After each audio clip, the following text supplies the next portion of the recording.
सरकारी उन्नीत मध्य इंग्राजी विद्यालय रूपे स्वीकृति लाभ कर नूआपाटना सरकारी विद्यालय आज तार 2025 वार्षिक क्रीड़ा उत्सव में सभा मंडन करण्य अतिथि सम्मान्य अतिथि तथा विभिन्न विद्यालय आसी निमंत्रित अतिथि ग्रामर ग्रामवासी तथा विद्यालय परिचालना कमिटी यही विद्यालय कार्यरत प्रधान शिक्षक महोदय और विद्यालय अध्ययन समस्त छात्र छात्री को यही क्रीड़ा उत्सव में अभिनंदन जनाई आम विद्यालय वार्षिक विवरणी पाठ करुचे। अद्यता 21/2/2025 मसीहा फगुण मास कृष्ण पक्ष अष्टमी तिथि विद्यालय पालन करुच्ची वार्षिक क्रीड़ा प्रतियोगिता पुरस्कार वितरण उत्सव। उक्त विद्यालय आरंभ प्रथम सप्तम श्रेणी पर्यंत छात्र छात्री माने अध्ययनरत थे। यापर 2010 मसीह विद्यालय अष्टम श्रेणी सरकार तरफ जोग करागला। विभिन्न घात प्रतिघात विद्यालय श्रेणी शिक्षक मान द्वारा परिचालना करागला।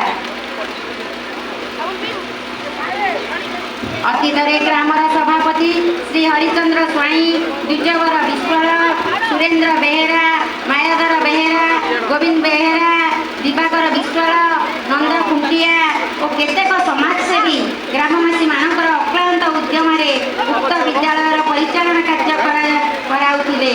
वर्तमान विद्यालय परिचालना कमिटी सभापति श्रीयुक्त विष्णुचरण साहू और सदस्य माने विद्यालय प्रति कार्य सहयोग कर विद्यालय मध्याह्न भोजन कार्यक्रम में पाचिका सहायिका माने यथासाध्य साहाय्य कर। विद्यालय प्रथम श्रेणी अष्टम श्रेणी पर्यंत 170 जन छात्र छात्री को नहीं अध्ययन कार्य चालुअछि। विद्यालय गुणात्मक शिक्षा प्रशिक्षण कार्यक्रम एफएलएन कार्यक्रम बेस आनंददायक हेउछि। विद्यालय मध्याह्न भोजन पाठागार मागणा पाठ्यपुस्तक पोशाक बंटन सुचारूपे परिचालना करायाउछि। स्वास्थ्य रक्षार सुरक्षा औषध बंटन किशोरी बालिका मानकर आवश्यक उपकरण प्रदान करायाउछि। पिलामानकु उत्साहित करने विभिन्न खेल सामग्री व्यवहार करायाउछि। उक्त विद्यालय अध्ययन करी बहु छात्र छात्री राज्य और राज्य बाहर विभिन्न उच्च पदवी अधिष्ठित होई उक्त विद्यालय को गौरवान्वित करिसंती। विशेष आकर्षण श्रीजुक्त विजय कुमार खुंटिया आदि ईश्वर चंद्रायण श्रीर जड़े बड़ वैज्ञानिक होती। विद्यालय प्रति उत्सव छात्र छात्री माने सहयोग हाथ बढ़ाई।